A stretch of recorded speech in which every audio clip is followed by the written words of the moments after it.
This is Irish, guys, and this is fried chicken.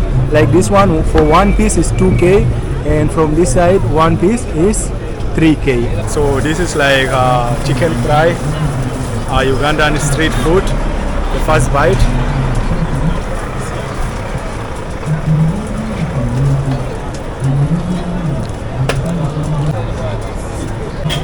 Guys, it is super tender, like well cooked, and the taste like is not super spicy. Like the masala is well balanced, not salty, not spicy, but it's nice, guys. But the only thing is that it's not crunchy. Fried potato.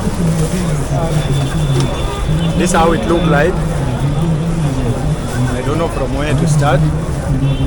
Let me show you inside. Okay, inside is potato, guys.